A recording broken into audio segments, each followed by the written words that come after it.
ആ മത്സരാർത്ഥി യാതൊരു വെല്ലുവിളിയും ഉയർത്തിയതായിട്ട് ഞങ്ങൾക്ക് ആർക്കും തന്നെ തോന്നിയിട്ടില്ല. നിങ്ങൾ കേട്ടില്ലേ, മുൻ മുഖ്യമന്ത്രി ഉമ്മൻചാണ്ടിയുടെ മകൾ അച്ചു ഉമ്മൻ കേരളത്തോട് വിളിച്ചു പറയുന്നത് പത്തനംതിട്ട മണ്ഡലത്തിൽ പോയിട്ട് അനിൽ ആന്റണിക്കെതിരെയാണ് ഈ പറഞ്ഞിട്ടുള്ളത്.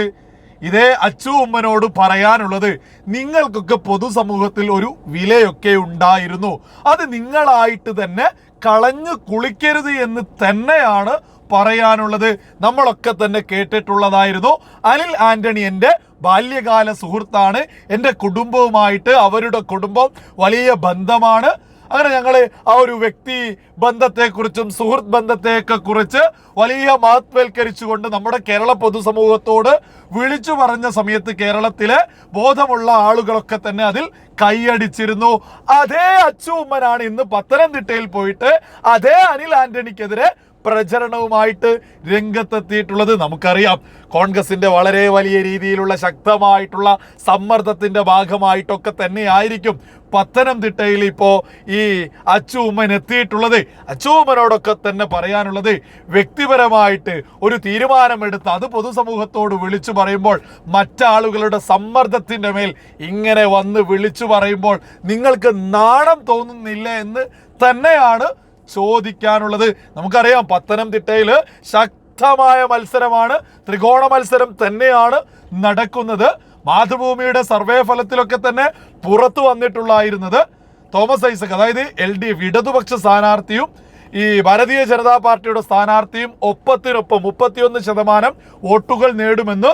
കേവലം അത് 34% മാത്രമേ ആന്റണി, അതായത് കോൺഗ്രസിന്റെ സ്ഥാനാർത്ഥി നേടുമെന്നൊക്കെ, അത് ചെറിയൊരു മാറ്റമേ അവിടെ സർവേ ഫലത്തിൽ ഉള്ളൂ എന്നുള്ളതൊക്കെ യാഥാർത്ഥ്യമാണ്. ഇതൊക്കെ തന്നെ കേരള ജനത തിരിച്ചറിയുകയും ചെയ്തിട്ടുണ്ട്.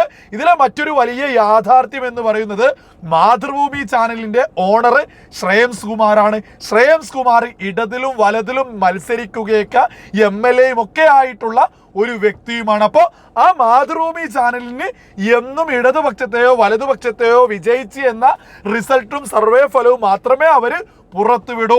യഥാർത്ഥത്തിൽ പത്തനംതിട്ടയിൽ അനിൽ ആന്റണി തന്നെയാണ് വിജയിക്കുക എന്നുള്ളതൊക്കെ മാതൃഭൂമി ഉൾപ്പെടെ മനസ്സിലാക്കിയിട്ടുണ്ട്. ആ അപകടമൊക്കെ തന്നെ തിരിച്ചറിഞ്ഞുകൊണ്ടാണ് അച്ചു ഉമ്മനെയൊക്കെ കോൺഗ്രസും അവരുടെ മുന്നണിയിലെ സകല സംവിധാനങ്ങളും ഒരുമിച്ച് പരിശ്രമിച്ചുകൊണ്ട് പത്തനംതിട്ടയിലേക്ക് കൊണ്ടുവന്നിട്ടുള്ളത്.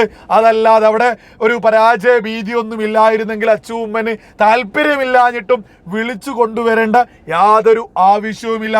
ഈരാറ്റുപേട്ടയിൽ, അത് പൂഞ്ഞാറിലേക്ക് പള്ളിയൊക്കെയായി ബന്ധപ്പെട്ട് ക്രിസ്ത്യൻ സമൂഹത്തോടൊക്കെ ഒപ്പം അടിയുറച്ച് നിന്നിട്ടുള്ളത് അനിൽ ആന്റണി മാത്രമാണ്.